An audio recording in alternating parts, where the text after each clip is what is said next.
The sacred grove. A cool breeze rushes through your hair and the joints of your armor as you're walking through a grove made of trees you cannot readily identify.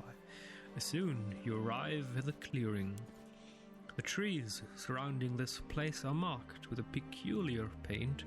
This looks like one of the sacred groves the druids were talking about. These old trees, they've grown thick and strong. It would be valuable lumber worth taking. There is druid magic in this grove. We'll only bring some barbarian curse down upon ourselves. Let's just rest here for a spell and regain our vigor. No. We will not desecrate this place with presents or lumber, hunting, destroying. Why? Well, right now we're just at war with one part of Gaul. If we desecrate a sacred grove, we'll be at war with the entirety of Gaul, so no, let's not linger, move on. This grove is like a temple to barbarian gods. For a moment you feel like destroying it, but then it feels like a better idea to leave the place in a hurry. Strangely, this proves to not be a trivial task. It is as if the grove does not want you to leave. Well, that's odd. You spend precious time trying to navigate the labyrinthian spaces between the trees. When you finally reach the edge of the forest, you are emotionally drained.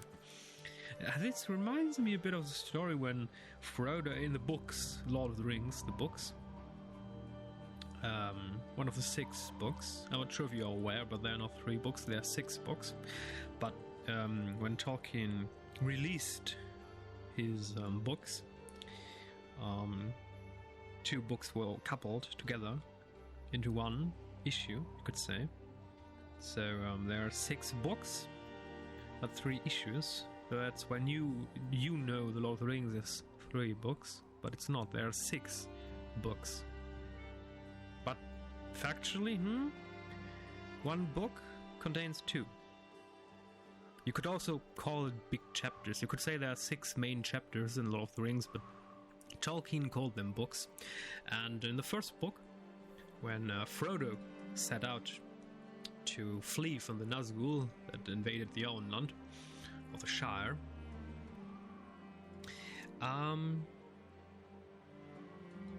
they came through this place where everything seemed to not want them to leave, and they almost lost themselves. The hills, the graves, the ghosts, an evil tree, when Tom Bombadil approached and rescued them. Twice. One of the few things that I sorely missed with Lord of the Rings by Peter Jackson was Tom Bombadil. Nobody know who he is. Some argue it's some sort of, he's God, he's Iluvatar or something. Say it's Tolkien impersonated, or no, not impersonated, Tolkien himself, sort of incarnated into the storyline. You know, he's the master. He doesn't fear the ring. He just lives there in his grove, and he doesn't care about small or big people. He just sings and has his water lily and does nothing else. And no one disturbed him, not Sauron, not Morgoth or Melkor, not Ungoliath, not a dragon, not a Balrog, nobody. Nobody disturbs Tom Bombadil. He's just the master. He is, and he will always be. So it's a bit of a mystery who exactly Tom Bombadil is.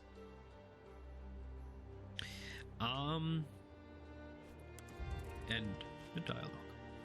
Okay, now we're going to conquer this patch of land. Pictonia. Oh, the Picts. Go attack them. Guess it's also a quest.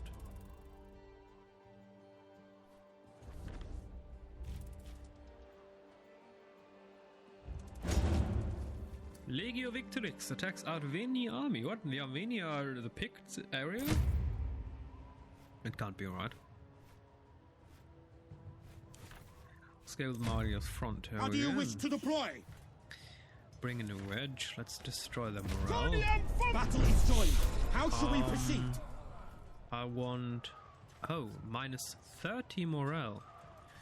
Oh, or plus 5 morale. Oh, yes. The enemy line is breaking! Legion morale, enemy morale, player aggression. Yeah, let's go with morale. The day is ours! No, morale, please. Finite milites exultare. Good. Pacification quest. Oh, now we have a quest. Okay. Let's just see anything of interest here. Oh, there's another area down here. There's a lot of stuff here. Children of the Dead. What? That doesn't sound good. On your travels, you pass through many empty villages. A lot of Gauls left their homes in a hurry, fleeing the advance of the legions of Rome and going to join the army of Vercingetorix. Or Vercingetorix. Often these small villages still contain many useful things and are just waiting to be picked clean.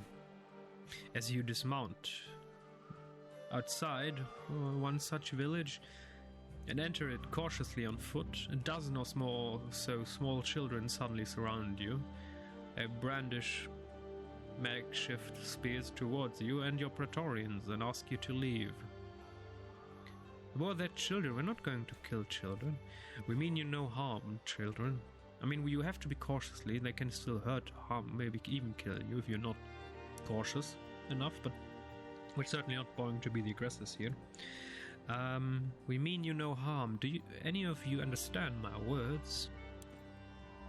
One of the older children turns out to know some Latin. She explains how their families left for war and stoically suggest that they've probably all been killed. Oh dear. The children of this village are struggling to survive, but like their parents, they will bow to no one. Surely we could spare a little food for these children. Foraging will not sustain them for long. I'm not saying I think we should fight these kids, but their parents must have left them some things. There might be valuables in these homes. All your Russians? What?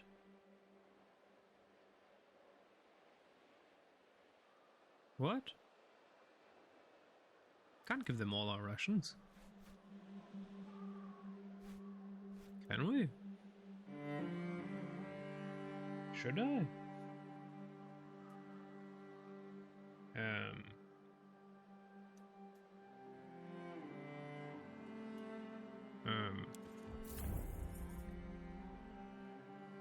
Those poor children pose no threat to you, and you can always find more food. You give them everything you have to eat, and you know this should keep them fed, if not exactly safe for months. Yeah, more for decades.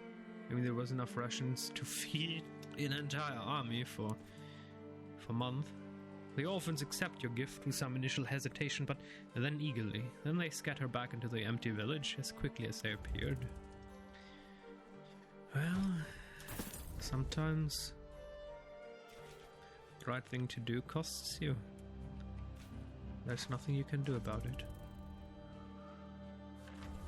Now let's go do this pacification. Start the attack on the Helvetii. Conquest of Gaul.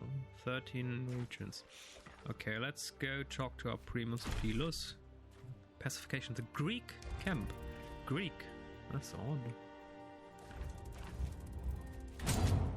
Bictonia.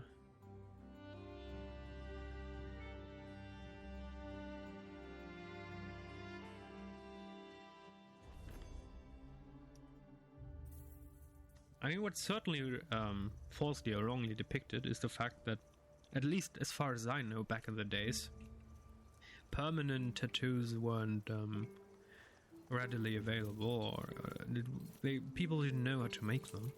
Certainly not kind of high quality that we've just seen. They had body paint, yes. But that didn't stay on and didn't look that dashing and perfect. Primus Pilos. First, let's see if we can recruit any soldiers. No, what is this? Why can't we recruit soldiers?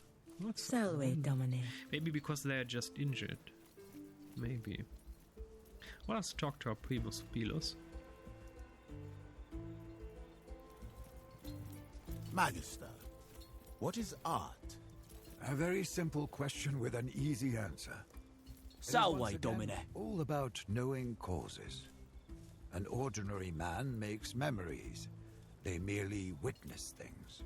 A master craftsman turns memories into experience, for he knows how a thing works, but not why. An artist knows why a thing works, and therefore can apply his knowledge to all situations. When you witness one death, you have a memory of death. When you witness many deaths, you have an experience of death. Only when you know why you are witnessing death can you be a true warrior. In that case, am I an artist? Perhaps you are, best. Salve. Interesting topic. It's especially not easy to decide what is art. The question might seem obvious, but many people in Europe or North America, in the United States of America, other countries, other places, Please continents, excuse me. claim that they are artists, and usually there are laws protecting art. And then the question comes in, and what is art? If I march in front of the house of a prime minister and throw shit in front of his doorstep and call it, "This is contemporary art, and it needs to stay there," then the government should have a method to say, considering the circumstances, and blah blah blah blah blah, no, this is not art. So yes, there are criteria to try to determine what is art. Usually there are several methods, and judges, depending where they work, try to pick one or the other, or get experts who then are like, yes, throwing a bucket filled with color at the wall, that is indeed the art of man. You know what I'm going with. So, what is art and what isn't? That's a big question, and it's not an easy one, especially since it's an ever-changing concept or topic, since art rarely stays the same. Anyway, Primus This one Pilus. is a bit curious. We have spied a caravan moving through our territory. There's talk of a magic potion of strength being brought to our foes. I don't believe in magic. Neither do I, but that is irrelevant. If the Gauls think this potion will render them invulnerable, then they will fight without fear of death. Obviously, we don't want that. How heavily guarded is the caravan? Strangely, not too much. They clearly have a lot of confidence in their magic potion. Our speculatories report the guards are carrying only small weapons. Are you telling me that there are like a dozen obelixes or asterixes? The special potion brewed by Miraculix? Or Miraculix? Fight Asterix? Are you mad? Will the potion work on our soldiers? Yes, the ancient plan of the Romans. Get the potion. It even worked out. Once, for a moment, but not very well, since the one that got the potion in his hands wanted to overthrow the entire republic. And then Caesar was like, what? We can't have that. Who knows? Maybe it will poison our people. We are Rome. We do not need a magic potion to win this war. Alrighty, let's intercept the entire caravan and destroy the potion. And the door bell. 1 second.